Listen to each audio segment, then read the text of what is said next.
Welcome to another edition of It's a Long Beach Thing. Be sure to subscribe on your favorite podcast platform and like us on Instagram and on Facebook. Again, we are continuing on with election season. I have another candidate for mayor, Oscar Cancel. You know what? I blew it. How do you say it again, Oscar? No problem at all. Oscar Cancio. Cancio. Oscar Cancio. Oscar, how are you today? I'm good. I'm good. Good morning. Thanks so much for being here. I really appreciate the invitation. Right on. Well, this is the time I want to bring on as many candidates as possible, so that the people can decide who they want as the next mayor. And I know that you're extremely busy. I follow you on social media. You're doing tour of Long Beach and shaking hands and kissing babies and doing all the things. So I appreciate the time that you're giving to our audience to share your thoughts about Long Beach. Absolutely. Thanks for having me. All right. Well, let's dive in, shall we? Let's do it. All right. What's your first association with this great town of Long Beach? So I first came to Long Beach on what is now the A line, the blue line, when it first opened in the early 90s. So I've always been a fan of trains and then specifically public transit now that I'm an adult. So I knew that the Ninja Turtles were going to be there. And so I told my mom, oh, can we please go? The Ninja Turtles are going to be there. Truthfully, when I was, 4.5 years old, I didn't realize what, the blue line actually was, where Long Beach was. But when I rode the train all the way down here and I got to know the city, I was fascinated the fact that we had so many different people and restaurants, and just by the mere fact that the blue line came all the way down here and there was ocean, that got me super excited. So fast forward all those years, I moved to Long Beach in 2014, so I've been a resident for the last 12 years, and I absolutely love this city. I'm fired up to be part of it. I love my neighbors, both here in the Zafria and the ones that I had near Retro Row in District 2 when I lived there all the years ago. But that's my first association. When I came here for the opening, saw the Ninja Turtles, looked out the window consistently, and absolutely fell in love with the city. Well, who's your favorite Ninja Turtle? Oh, without a doubt, that's Michelangelo. I mean, Okay, the party he's a animal, huh? funny guy. Just to eat the pizza. Mhm. I love Leonardo at first because I'm a big fan of blue, but you can't go wrong with Michelangelo. And that's also my brother's name. Right on. Okay. All right. So, what city did you grow up in then? I grew up in Los Angeles. Specifically, I grew up in the Koreatown area of LA, just outside of downtown LA. I grew up there, but went to college in Maine. I went to a small liberal arts college called Bates in Lewiston, Maine. They actually call Lewiston the LA of the East because it's Lewiston, Auburn. It's separated by the Androscoggin River. So technically, if you ask folks there, I went to East LA for college, but came back here in 2010 to work at the USC undergraduate admissions office and then moved to Long Beach in 2014, so the last 12 years. There's a restaurant. I don't think it's there anymore. In around the Koreatown area. It was a steakhouse called Taylor's. Did you ever eat there? Yeah, so I've never eaten there. I need to make my way over there. Is it still open? I thought they closed. I heard it's still open because I Okay. had a friend of mine ask me like, "Oh, you grew up in Koreatown. Have you ever been to Taylor Steakhouse?" I have to check it out. I still go to Koreatown, still have family over there. But the places I hang out mostly are the Oaxacan restaurants and of course the Korean barbecue restaurants that we have over there. Right on. Yeah. So, growing up in LA, going to where high school did you go to?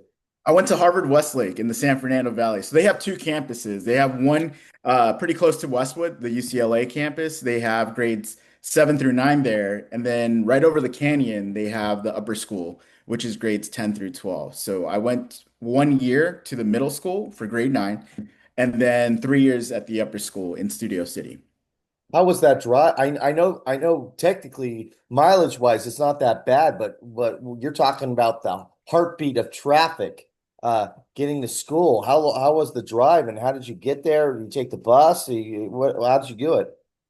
Yeah, so for the middle school, I took a combination of the MTA back then, it's now Metro, but back then it was called the MTA. It was a 207 bus on Western Avenue that I took to Beverly and Western. And fortunately, we had a school bus that started off in Los Feliz, made its way down the different streets like Vermont, and headed westbound on on Beverly. And so I ended up taking that. And in addition to that, whenever I couldn't make the bus, I would have to take the Sunset bus over, a couple of miles west of UCLA, got off at Mapleton, and then made my way up to North Ferry Road. But when I went to the upper school, fortunately by then, we already had the subway that went out to North Hollywood. So what I would do is I would get on the red line. Back then, that's what it was called. I would get on the red line on Wilshire and Western and take it to Wilshire and Vermont, and then transition over to the Valley side and head over to Universal Studios, Universal City. Get off there. I would take the Ventura Rapid bus all the way to Coldwater Canyon and walk the way up to school. So it was a lot. It was a lot, but I made it work. I didn't have a car back then, didn't have one in high school. So public transit was a big friend of mine. Absolutely. You were doing that, you were taking that bus by yourself in middle school? I was, yep. Wow. I've been taking public transit since elementary school, actually. In Koreatown, I Wow. used to go to a pool called E.G. Roberts in Mid-City, LA, and I would take the 207 and the 30 on Pico to get over there. And back then it was different. I think a lot more parents were willing to let their kids go on the bus in public transit. It's probably not as safe these days. Actually, I know that for a fact, having, taken it consistently. But yeah, I've been taking it pretty much since elementary school. Mm. Well, Yeah. also, kudos to you to have the discipline to go to school. Somebody in middle school sometimes may be like, you know what, I'm going to take it to the candy store or whatever and not go to school. But it sounds like you were disciplined enough and went to school. So you sounds like you were a pretty good student. I wasn't a great student in high school, mostly because it was, such a culture shock. So I got a scholarship, financial aid to go to Harvard Westlake. Harvard Westlake is an independent school, and I could not, there's no way my single dad could afford tuition. So I was very fortunate to have donors to support me to go to that school. And I ended up getting a scholarship to Bates College as well. So I wouldn't necessarily call myself a good student in high school. I was a really good student in elementary school and middle school, and that's what helped me get in.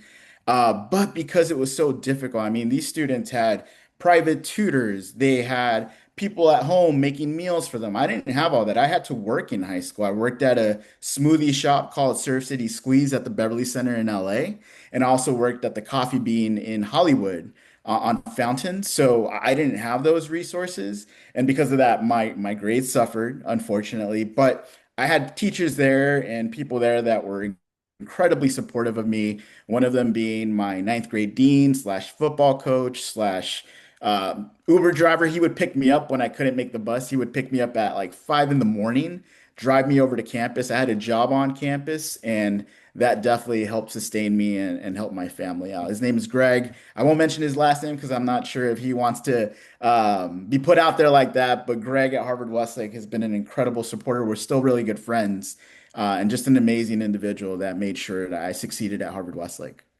Wow, that's a tremendous story.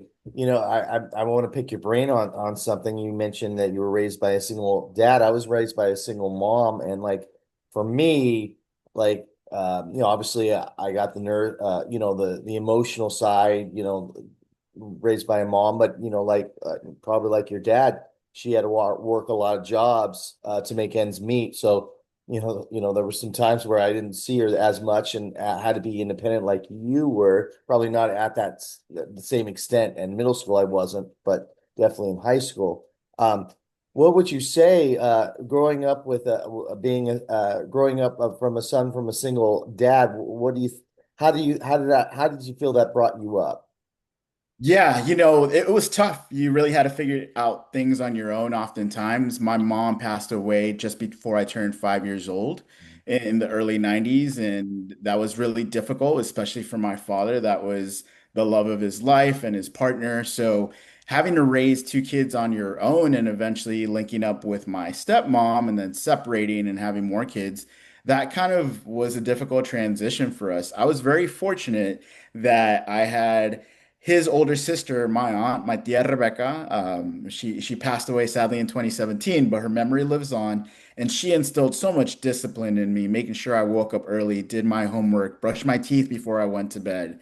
But you're absolutely right. Growing up with a single parent, you have to make a lot of decisions on your own. And the truth is, and you probably know this just as much as I do, you're growing up a lot faster than your peers because of the responsibility that's put on you. Most of my friends didn't have jobs when they were 15 and they didn't work during the work week or even the weekends. I missed out on a lot of fun events, whether it was going to Six Flags Magic Mountain or Disneyland with them. I simply couldn't go because I had to work and I had to not necessarily help my dad out with rent or finances, but help myself out because he couldn't afford to give me the money that I needed to buy new clothes or new shoes. And I'm not talking about the latest Jordans or anything. I'm just talking about Payless shoes to put on my feet and made sure I made it to school without being barefoot. So he did an incredible job working multiple jobs. He worked for many years at the Hamburger Hamlet as a cook, and then he went on to work at the Beverly Hills Hotel as a cook as well. But it was difficult. I mean, we stretched our dollars as best as we could. I had to ride public transit. There was no way he can afford to pay his car and one for myself. And I'm also very fortunate to have a great older sister, Diana, who is a nurse in the San Fernando Valley, partially raised me as well. Oftentimes we had to be left at home, and it's not because my dad's a bad person. It's simply he had to work super There you go. late. Sometimes when his car would break down, he would have to take public transit as well. He worked in Westwood, but also Santa Clarita for many years, and the commute from Koreatown to Santa Clarita is even worse than the one to Studio City. So bless his heart for being able to do that and support us as best as he could. But you have to carry a lot of responsibility and you have to be more mature because there really are no other options. So after high school, with all that being said, you went across the country. What was your thought process there? So I thought I was going to go into the United States Marines right after high school, truthfully. I was training to be a Marine. I had shaved my head. I was going down to Oceanside to do the plebe training down there. And I was talked to by some folks that were running that program, the NCOs, and they're like, you seem pretty well put together. They call it squared away in the military, man. You squared away, Cancio. Like, why do you want to do this? We're at war right now. And then I told him more about my story. And then I told him, yeah, I have this, I go to this school called Harvard Westlake, and I have an opportunity to go to the college. And they just paused and said, Oscar, you cannot do the Marines right now. The Marines will wait for you. You can be an officer down the road, but they actually talked me out of being a United States Marine and said, you've been accepted to these, dude, stop this. Like, you need to go home back to Koreatown and figure out this college thing because you have a wonderful opportunity. We didn't get those opportunities growing up in places like National City or Chula Vista. Like, Oscar, you have such a great opportunity. It would be a disservice to go through with this now. You can do it later. It'll be waiting for you and you're going to be stronger and better prepared. So, go to college. I ended up going to Bates College, mostly because I wanted to get out and explore a different part of the country. I played hockey in high school and I also played football. So I played football in college and I played hockey in college. Football, not as long as I played hockey, but I ended up going out there and just, my natural knack for wanting to explore. I love cold weather. I wanted to explore different rivers. And really, I wanted to go to a small school.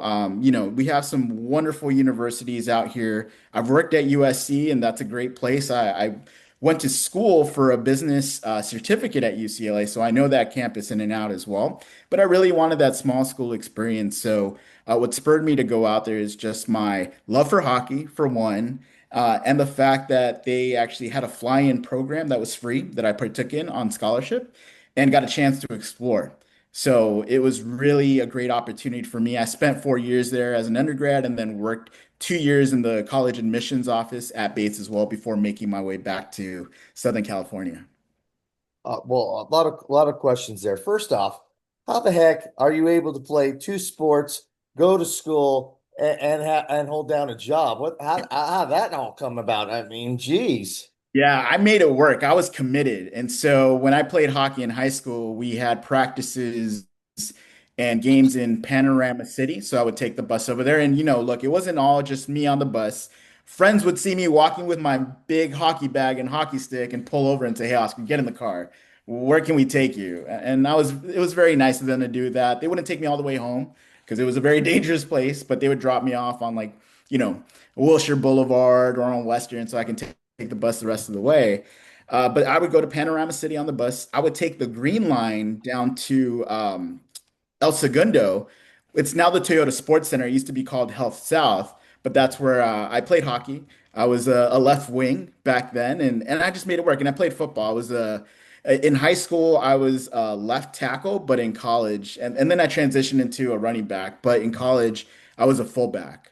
And so clearing the way for those tailbacks, and it was a lot of fun. But I made it work. Going back to your question, I made it work. I was committed. I would wake up early in the morning. That was part of my drive for being in the military, just staying incredibly disciplined. I didn't become a United States Marine. I served in the United States Army Reserve for 2 years. I wish it was a lot longer than that, but that's just, the cards weren't there for me. And it was just a wonderful experience to be, pretty much trained by United States Marines growing up, and then bringing that discipline with me to the field and to the ice. I still got to back it up because I got a couple of more questions about that. First Yeah. off, how does somebody from Koreatown become a hockey fan? I don't. I assume your dad wasn't really that big of a hockey fan, but who knows? Maybe he was. Maybe he is. Yeah, no, I have to thank the Mighty Ducks movie. So in the early 90s, as you may remember, Mhm. that movie blew up hockey in Southern California. Add to that the fact that Wayne Gretzky came to the LA Kings. I'm a Ducks fan, by the way, full disclosure, mostly because of the movie. But when he came to town, and add to that the fact that the movie came out, D1 and D2, I mean, every kid in Koreatown, at least, went to Kmart when it was still around, bought one of those cheap wooden sticks and those really hard rubber balls that really hurt when you got one to the shin. And we ended up playing street hockey in the parking lot downstairs. So that's how I ended up getting into hockey. In Pershing Square in downtown LA during the holidays, they would set up an ice rink. And so I would, beg my dad, please, can I please go there? I'll be safe about it. I'll take my friend Hamilton with me.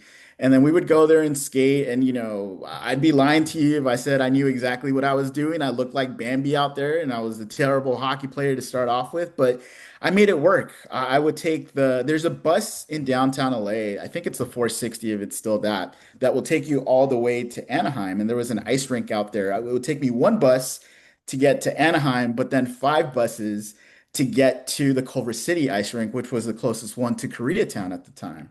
So I made it work. That's how I found my passion for hockey. You're absolutely right. It wasn't my dad. My dad wanted me to play soccer, and that just wasn't going to happen. I mean, I have a lot of respect for soccer players, and I love to play it just off to the side. But my passion growing up was definitely hockey.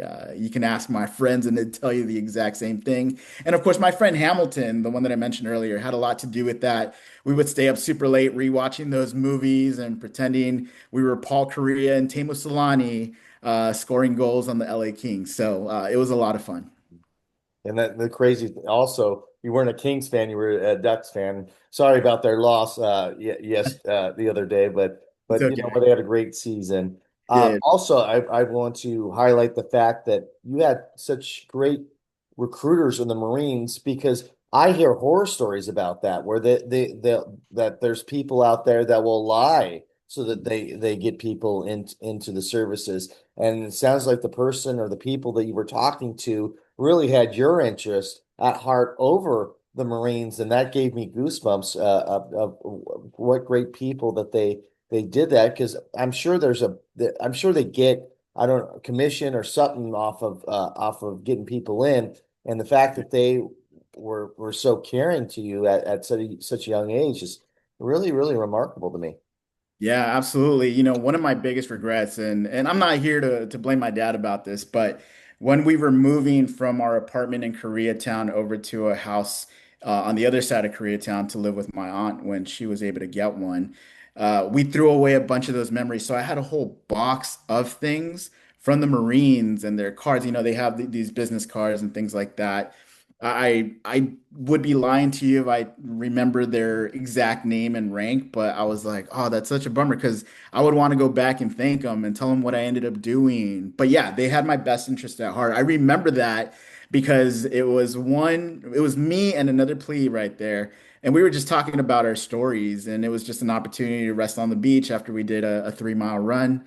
And you're absolutely right. I see it, unfortunately, with some recruiters in the different military branches, and you're absolutely right. They do have quotas to meet. But those guys, really, you could see it in their eyes that they cared about me and they wanted the best for me. And they were jokesters and a lot of fun. And as they say, Marines, your best friend, your worst enemy in times of war. And they really were my best friends at that moment and really looking after me and making sure that, hey, dude, go listen to your college counselor. Don't become a Marine right now. That's not the right move for you. So bless their hearts. Well, let's fast forward a little bit. How'd you in 2014 land in Long Beach? Yeah, so I knew a lot of friends here in the city, and would take my motorcycle down here to visit friends. And I ended up coming down here so much that I was like, this would be a great place to move to. I was coming down here a lot in 2012 and 2013, and at the time I was living in mid-city Los Angeles, not far away from my aunt because she was getting older. And at that point, I had a roommate. We both had our own rooms, but rent was starting to go up. And I was like, you know what? This isn't sustainable. I'm getting pushed out at this point. If I were to move somewhere else, it just wouldn't be the right move, even though it's close to USC. I was working at USC at the time. And so I looked at apartments in Long Beach and I got an incredibly good deal. I found it on Craigslist, which I don't think gets used anymore or as much to do that. Um, and I found a really good deal. Parking is heavily impacted in the area that I was living in, Fourth and Walnut. So I had to work out a deal with the business owner next door who owned a laundromat where I could only park overnight on their property, but park on the street the following days. But that's how I got to know it. Retro Row was my reintroduction to Long Beach. I had come here a lot when I was younger to the aquarium, Long Beach Boulevard, taking the blue line down. But that's how I got reintroduced and then ended up living here in 2014. I would go along Ocean and, go on runs. I would take the bike path to and from the peninsula in downtown Long Beach. And it's just been incredible. I love the energy out here. I had an opportunity to purchase a home in the Zaffaria, so I moved to District 3 in 2020 during the pandemic. And that's been home ever since. I'm very fortunate also to own another condo in the complex that I live in. And initially, I thought my dad was going to live in there and move in there, but my brother and his family ended up doing that. So it's nice that literally my next door neighbor is my own blood. That's awesome. So, with that being said, what made you think about running for mayor and the leader of the city? And it's a big leap. It's a big responsibility. What was your thought process there?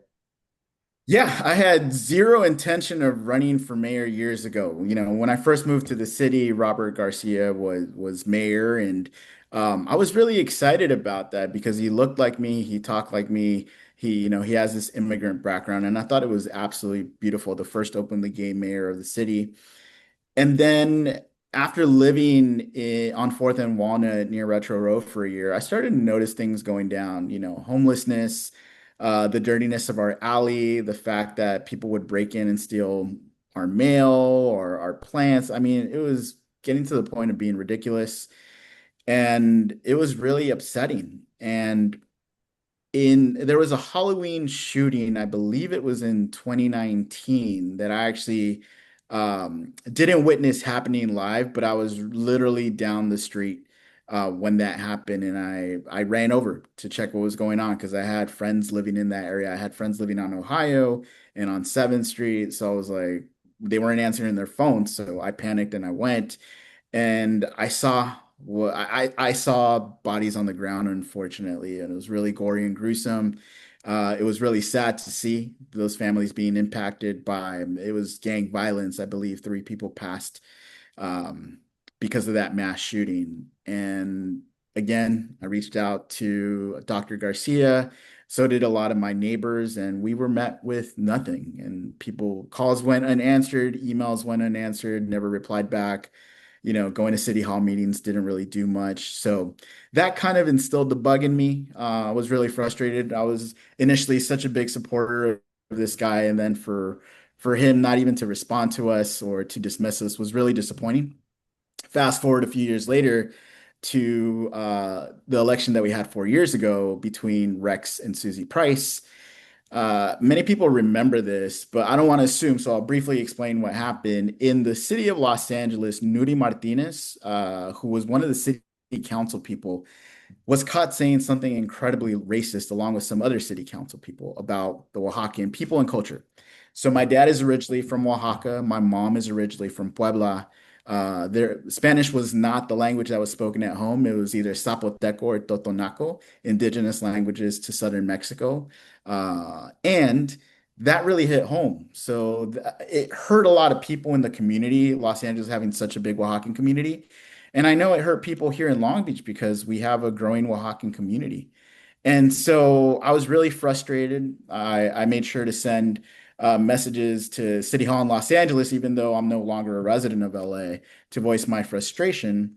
And I found it disappointing that our two big leaders, at the time, the mayor, Robert Garcia, and the vice mayor, Rex Richardson, didn't say anything because I had seen them, support different causes and call people out and other politicians when other things were said about other communities. And so I didn't hear anything. And on Twitter, I called them out. Robert Garcia, said something. So at the time, I appreciated. But Rex actually went after me instead of saying, "Hey, you know what? I'm going to make a statement." He said something along the lines of, "Why do you expect somebody like me to say something about this? And why is the onus always on somebody like me?" It completely caught me off guard, and I told him, "Well, you're the vice mayor of the second largest city in the county of Los Angeles, and here you are having thin skin about this. I wasn't talking smack about you. I wasn't throwing you under the bus or anything like that. I was simply calling you out because of this thing that's impacting people just north of us and also in our community." And we brought the temperature down, and it was almost like a Twitter first. Somebody actually said this online. It's like, what? You guys are actually talking through your issues like two grown adults? And we got to the point where, I'll give respect where respect is due. And he said, let's have a gentleman's debate about it. So he had somebody on his team, his intern at the time, I believe her name was Montserrat, reach out to me on Twitter and say, "Hey, he wants to have coffee with you." And he wanted to have coffee at a Starbucks. I'm like, that's a big corporation. Let's support small business. There's a wonderful coffee shop here on 10th Street. Let's go there. And so we went to Wood Coffee over on 10th and ended up having coffee over there. For 45 minutes, I got a chance to really debate him about his policies and what he was doing. But again, I'll give credit where credit is due. He actually gave me the time of day, unlike Robert Garcia. And we didn't have much resolution, if we're being quite honest. But I told him, "Look, I'm not going to support you for mayor, but I'm also not going to support Susie Price. And in a few years, if I see that we're consistently doing what we're doing now and not bringing the city up, then I'm going to go ahead and run for mayor." He kind of laughed at it. He didn't believe me. And so here we are. Fast forward all these years, and very little has changed. I live in the Zaffaria. I see homelessness. I've been the victim of a car accident where somebody was driving under the influence, and Long Beach PD did very little about it. I support our police department, but I think there needs to be some reform in the way that we police by doing more community policing. We've had so many traffic deaths this year already, and last year the most of any recorded year. My building has been burglarized and vandalized 7 to 8 times in the last 18 months. So I keep hearing at City Hall that crime is going down, that we have more beds for homeless folks, front house folks, and yet the data is not fitting the narrative. And that's been the case for all my neighbors around here, whether it's on Redondo, on Loma, on Anaheim, on 10th Street. We're not seeing the results. So it was time for change, and I wanted to break the status quo, and here we are. Well, yeah, and those are some of the issues that I want to talk to you about and you mention. Talk about. We'll start with homelessness. Um, that's a problem that doesn't just seek Long Beach, as you know, and we're living in LA, very, very well. This is a problem. This is a national problem that needs to be addressed. So, as somebody as mayor, I don't know. Forgive me, I don't know all the powers a mayor does have in the city. Maybe Long Beach is a bigger city, so maybe the mayor does have a little bit more power. But what can you do as mayor with the powers that are given to you to help this issue? Yeah, that's a great question. We have a rather unique system here in the city of Long Beach where um, the mayor can't necessarily do many things on his own. He has to have the buy-in of the city council, and more than anything, from the city manager. The city manager is actually the executive that runs the different departments and the day-to-day responsibilities. And that's Tom Modica. He has a salary that, in my opinion, speaking from the I perspective, is highly inflated, getting paid nearly $500,000 while the mayor gets paid significantly less than that. But a lot of it does come to from the city council. So, having played college sports, I often use the sports analogy of you got to quarterback it. Quarterback can't do anything on their own. Unless you're Tom Brady or somebody like that, but you have to be able to quarterback it and have communication with people who you may not necessarily disagree with from districts 1 all the way to district 9, because those city council people have the power to do more combined.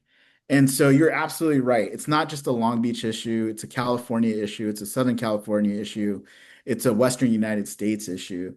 But part of the reason we have such a problem here in California and in Southern California, especially, is because we're subsidizing folks from other states.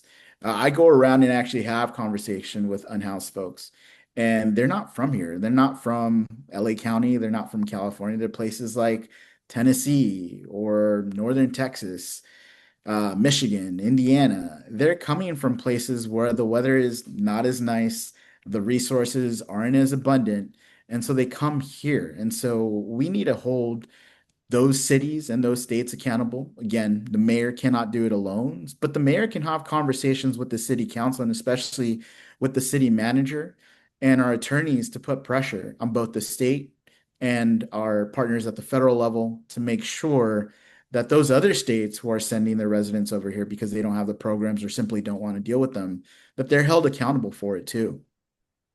Well, what small changes? I mean, that's a little bit more macro, but what small changes can you make in the city of Long Beach, knowing the rules of the game, to help out the homeless person? I don't expect you or any person running for mayor getting into mayor and eliminating the problem. I just don't. I feel it's a bigger issue than one person or one city to handle. It's a huge thing, but I do feel that there's improvements that can be made locally in Long Beach. But what are the small things that you can do as mayor to make that happen? Yeah, absolutely. I would really encourage the city to look at triaging the system because right now, what ends up happening is that they're all looked at the same. And that's not the case. We have a great program, for example, Long Beach City College allows some of its unhoused students to be able to sleep in their cars at night in parking lots. Same thing at Cal State Long Beach. There are people who are unhoused that we wouldn't even think of being a house because they look, well put together. They're educated, going to college, but we have plenty of students who are living inside of the car. So the last thing I would want to do is have those cars towed or fined because their registration is late. And there are residents that I've talked to who don't see it that way, who have said, we need to tow those cars or we need to find those people. And that's not the way to approach it. So making sure that we sustain those programs and also making sure that we help the residents who need it most, but also the ones that are ready to transition into something more permanent. I'm talking to people who have been placed in this position because of an injury at the workplace or they missed rent 1 or 2 times. People that are hardworking, that want to contribute to society and have had stable jobs or are currently in stable jobs, but simply cannot afford to make rent for multiple months. We can help that population out. We can provide incentives for homeowners like myself who have property and can potentially move in somebody who's low income. We can partner up with kind of the mom and pop shop, so to speak, who are business owners and owners of property, and make sure that we're helping those people in need because those are probably, I'm not going to say it's an easy job to do, but probably the ones that we can impact most immediately. I would probably say that instead of saying that's the easiest group we can work with. But we can have more of an immediate impact with that group because they already have jobs, they already have things going for them with college. Now, there on the other side of things, there's a very extreme side of things where there are people who don't want our help. With people that I've talked to who you mention these services and simply will be back there. And now those people need help too, without a doubt, and they need help compassionately, but that's not the best place to start. Let's go ahead and start with the top of the funnel, make sure that we're supporting them, getting them, transitioning them into more permanent housing and finding them more stable income. So we can then turn our attention to other folks in terms of mental health crises or, drug abuse, whatever that may be. So really triaging the system. And Terry Rivers, for example, has advocated for this as well. So all of the candidates who are going up against the incumbent know that it's not going to be fixed overnight, and it's not an issue that's only specific to Long Beach. But as a mayor, you certainly have the power to be vocal about it. You have the power not to build close to $800,000, fence at a library in downtown Long Beach. Those resources can be redirected elsewhere. And the fact that that happened was really disappointing. So you're absolutely right. The mayor may not have as much power to do things themselves, but certainly has the opportunity to speak with city council and the city manager to implement change. We can go on and on about homelessness, but I know we have a limited amount of time, so I want to transition, and it's kind of a close subject to it. It is crime, because I also live in the Zafaria district, and I have noticed, I would say at the most part, the homeless are keep to themselves and do their own thing. But I've encountered walking Anaheim, people on substances that are aggressive, and I'm a male, but still, anything can happen. And I just think about like a female that lives in my area, wanting to take a walk and enjoy the evening sky because Long Beach is such a beautiful weather, but worried about the homelessness that's there. But I want you to more address it with the crime that's happening as a result of this. Yeah, it's really bad. I mean, this is the area that's impacted me most personally. The data does not fit the narrative at all. And I'm not a small guy, and I feel like I'm well trained. I used to box as well, and so I feel comfortable going out at certain points at night, but not all throughout the night. I mean, once we get close to 9:30, 10 p.m., I'm really careful about where I go in this area, and I keep it short.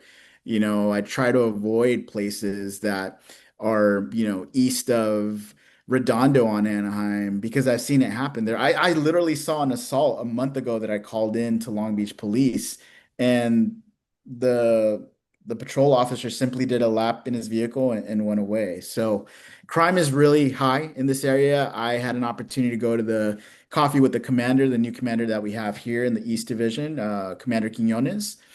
And what I was left disappointed with is the lack of community engagement with our current police officers. Now, again, I support police officers. I want to make sure that they're well funded, not overly funded, but well funded to do their job. But I spoke about this last night at the Mayoral Forum. When's the last time you saw a cop get out of the car and engaging, residents without going and reporting to a crime? It doesn't happen here in Long Beach. It happens very little. I used to live on the East Coast in the Northeast. Cops used to do that all the time over there. They took the time to share a cup of coffee with you, get to know you, ask you what your name is. Because truthfully, there's a lot of residents in my community, in our community, who are afraid of the cops, who have committed zero crimes and are law-abiding citizens, but they feel threatened because of the history that they have and their approach.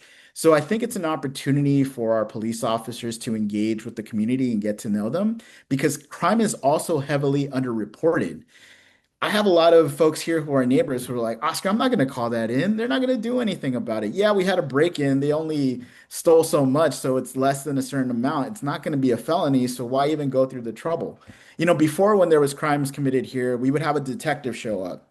And a few years after that, we would have a field officer. Now it's a resource officer that shows up. So clearly there's been a change with that. And I get it. Some changes for the good. We don't want to necessarily be pulling a patrol officer off the streets to, take a report on a crime that happened several hours ago and there's no threat to the public.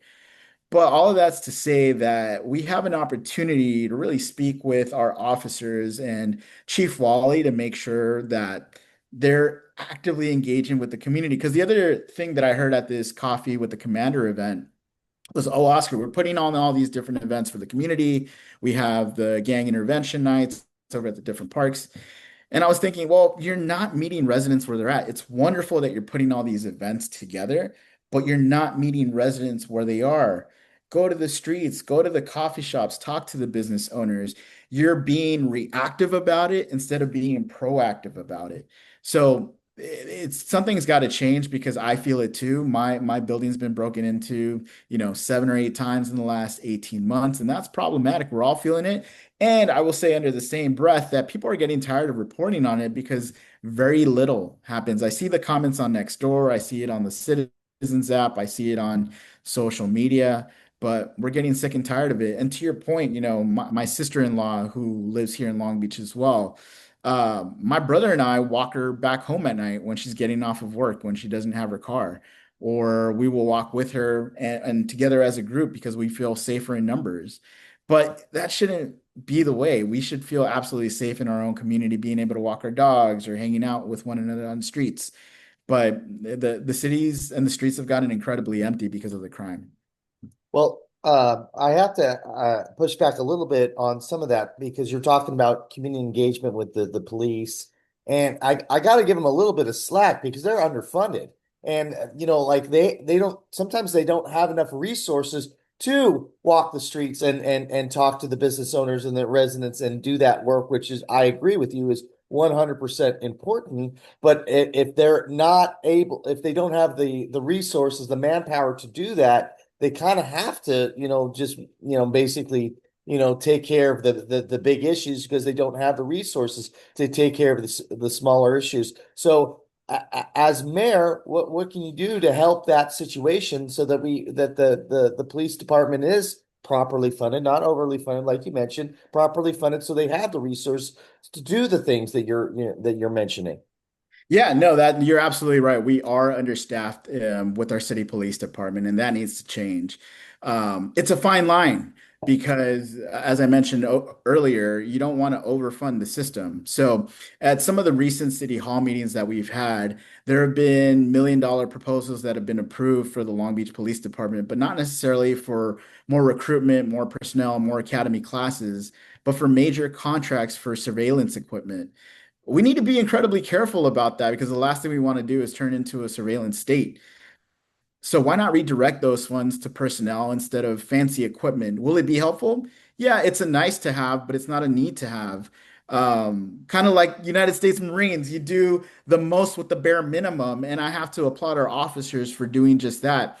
We need to keep pushing that way and get more personnel because the more personnel we have, the less reliance we need on those systems. Because to your point, the more officers we have, we can finally bring community policing back so they can get out of their cars, off their motorcycles. But hey, make no mistake about it. We are under-resourced and underfunded, and I would advocate strongly with City Council to make sure that those mega contracts are pared down and instead invested into more personnel and more recruitment because we need it. We absolutely do need it. It's a thing that can't move forward, especially with the 2028 Olympics coming into town. We just don't have the infrastructure in place and we don't have the personnel ready to handle something like that. So, God forbid there is a major event that happens here, a crime event. Do we have enough personnel to respond? Are we collaborating with the sheriff's department? I mean, we could do a lot. I am not advocating for bringing in the National Guard or anything like that, like some of the other candidates have suggested. That is the worst thing we can do. But we can certainly invest more in our police officers. And, the responsibility is on us as well to attend these events. A lot of them, I've talked to folks about it in the police department. Sometimes they're not accessible. People have jobs. So when you host a coffee at 10 a.m. in the morning versus 6 p.m. at night, there's going to be a clear difference in the number of people that can attend. So, what I would do if I were to be voted into this position is certainly work with the city hall and of course the city manager to make sure that we're redirecting directing those resources and have uncomfortable conversations with the chief. I would love to sit down and see, why are we moving funds in this direction when we need more personnel? Wouldn't it make more sense? Because people are concerned. Long Beach is moving in the direction of having AI support 911 calls. And I know the intent is there to help services, but that makes residents incredibly nervous. So we need to take a close look at that. With that being said, a little bit of a transition, but kind of into that realm, the budget. We are running in the red. It is bad, and it's just going to get worse. So, what can you do as mayor to right the ship and get us back running in the black? So regarding the budget, we're projected to be in a deficit of 60 to 80 million dollars, and that's problematic. We need to take a close look and work with our city auditor to make sure that we're investing in the right places because the money is coming in. We have one of the highest sales tax in the entire county, in the entire state of California, 10.5%. I know for a fact that we have some incredibly hard workers here in the city of Long Beach that are doing the incredible work of picking up our trash, managing our gas or water system. And under that same breath, we need to make cuts to positions at City Hall. I'm not talking about the ones that are out there on the field day to day, but I'm talking about middle management and upper management. So right now, salaries, medical services account for over 70% of our general fund. It's the biggest line item that we have in terms of paying people. And so we need to make some cuts. And again, I'm not advocating that we make the cuts at the very bottom. I'm advocating that we make those cuts in the middle and higher positions and really trim the fat, especially looking closely at that city manager position that I had mentioned earlier, because $500,000 when you're not getting the results in the field that I'm in, if you're not getting the results that the company is asking you for, that the school is asking you for, you're not going to be staying on for very long. So why is it that our city government can't emulate that? We need to cut there. That's where I would start if I was in the mayoral position. Of course, as I said at the mayoral candidate forum last night, the mayor can't go in and just make these decisions in a vacuum and on their own. They have to leverage and get the support and buy-in of the city council because they're the ones that actually vote on this.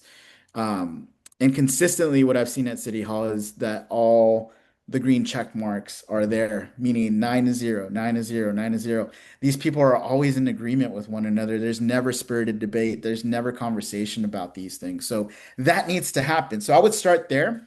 And then I would also make sure that our spending is accounted for because we know it hasn't. There was a great report that McCollum Medina had the other day for NBC News that talked about First to Serve and the different, community-based organizations that we've partnered with, the nonprofits, who have not necessarily been doing the job, or there's been a breakdown in communication.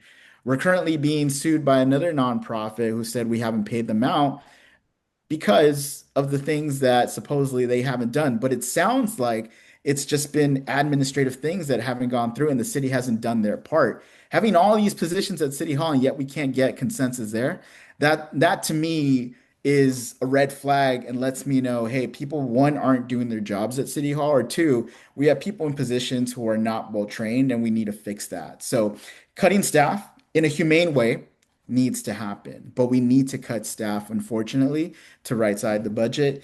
And we also need to look at the opportunities where money is coming in through our city sales tax and diverting funds into a place that makes the most sense, whether it's into more police officers or the right support for our unhoused people. We're helping out people in transitional housing because right now, the way it is, with again, the Olympics coming into town, we're talking about 60 to 80 million dollars now, but in the not so distant future, that can balloon up to well over $100 million in the red. And we can't have that. We can't afford to have that happen.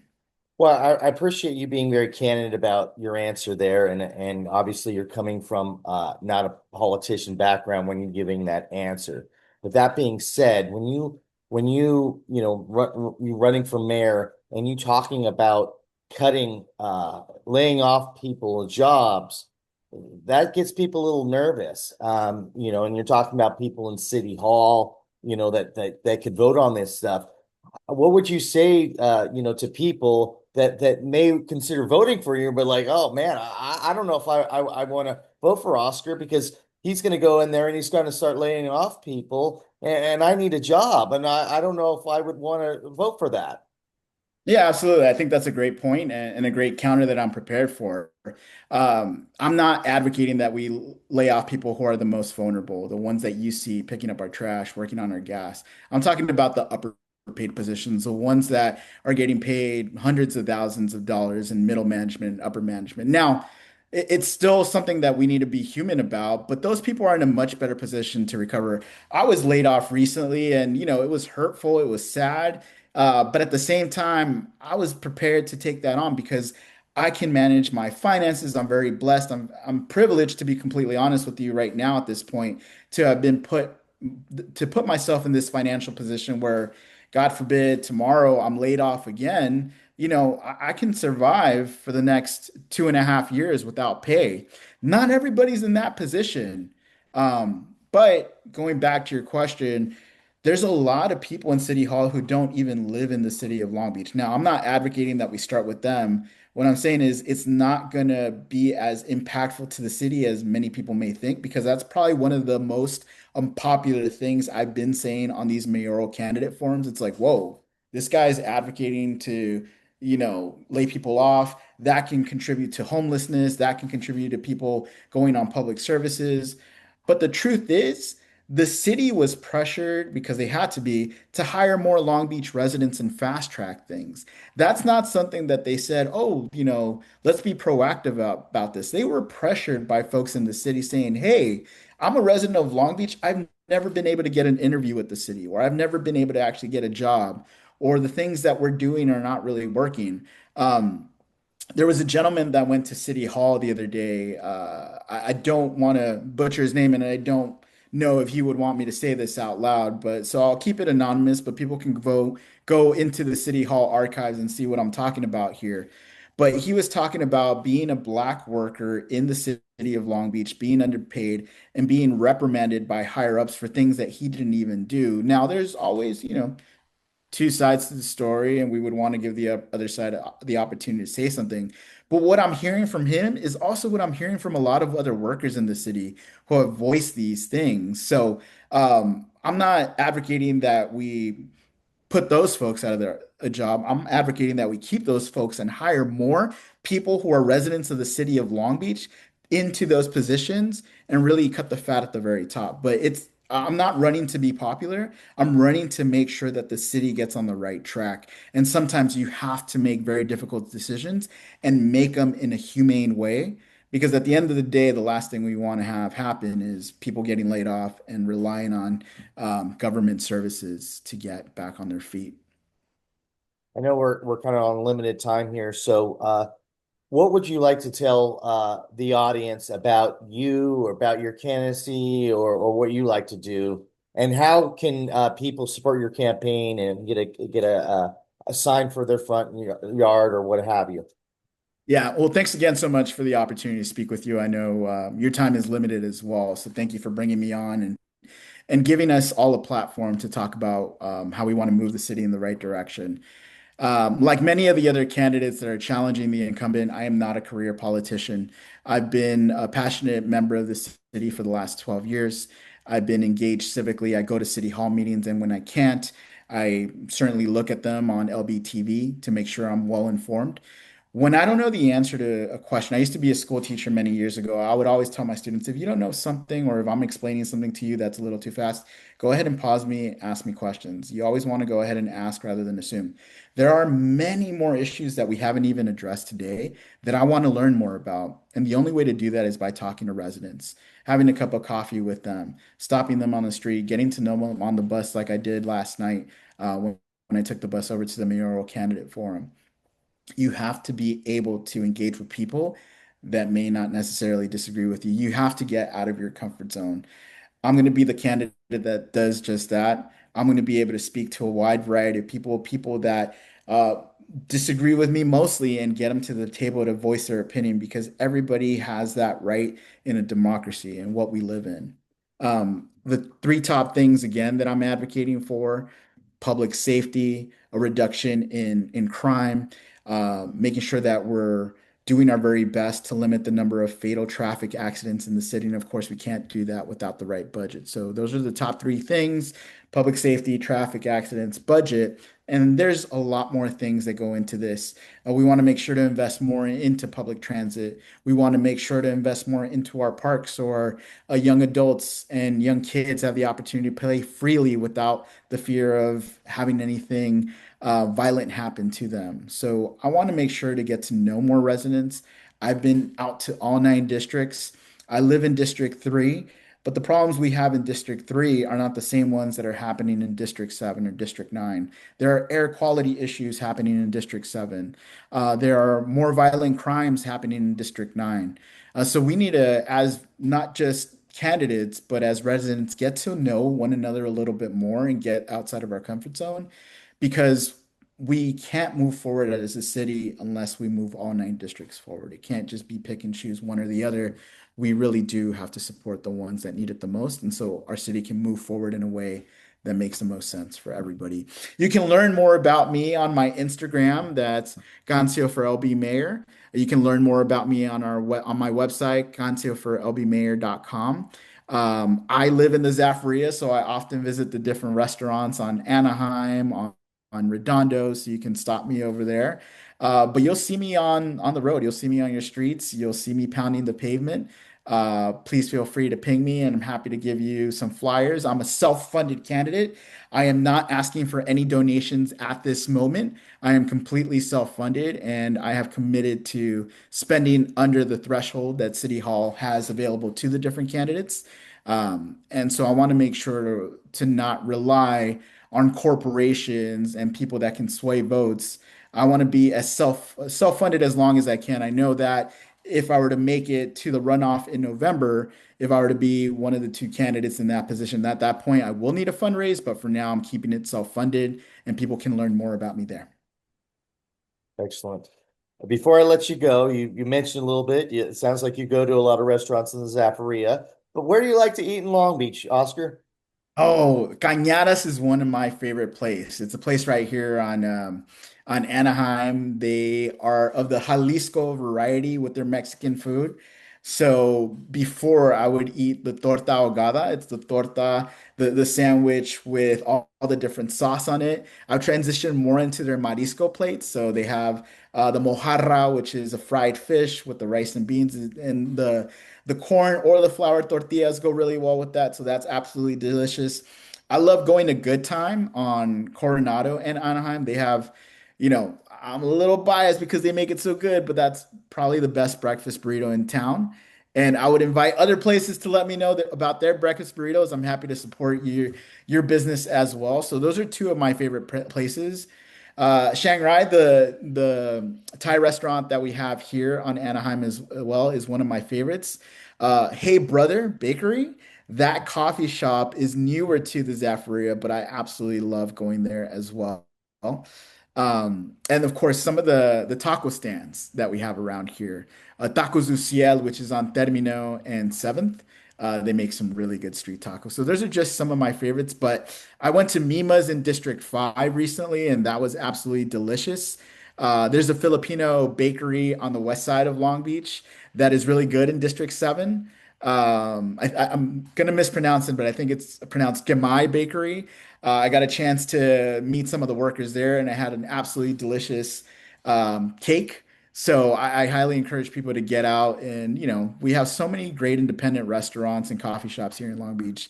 Get to know them because they're absolutely, absolutely delicious. Oscar, I got to tell you, it was a pleasure talking with you. I appreciate people like you that have come up in a situation that probably wasn't that easy growing up with a single dad, having a mom pass away at such a young age, at such an impressionable age. And I feel the energy that you probably never complained about it. That was your life, and you had to make do. And it sounds like your dad and your sister all had that same attitude, like, hey, you know what? I can't well on this. This is my life, and we're gonna make it through. We're gonna do the things that we need to do to make it happen. And I love that. There's no victim mentality from you, And I really appreciate that. And I appreciate your strength and I appreciate the time that you've given us today. Going to say thank you so much again, Paul, for giving us the opportunity to share our platforms. And also thank you, Long Beach residents, for listening in. Make sure to vote on June 2nd. Right on. It's been a Long Beach thing.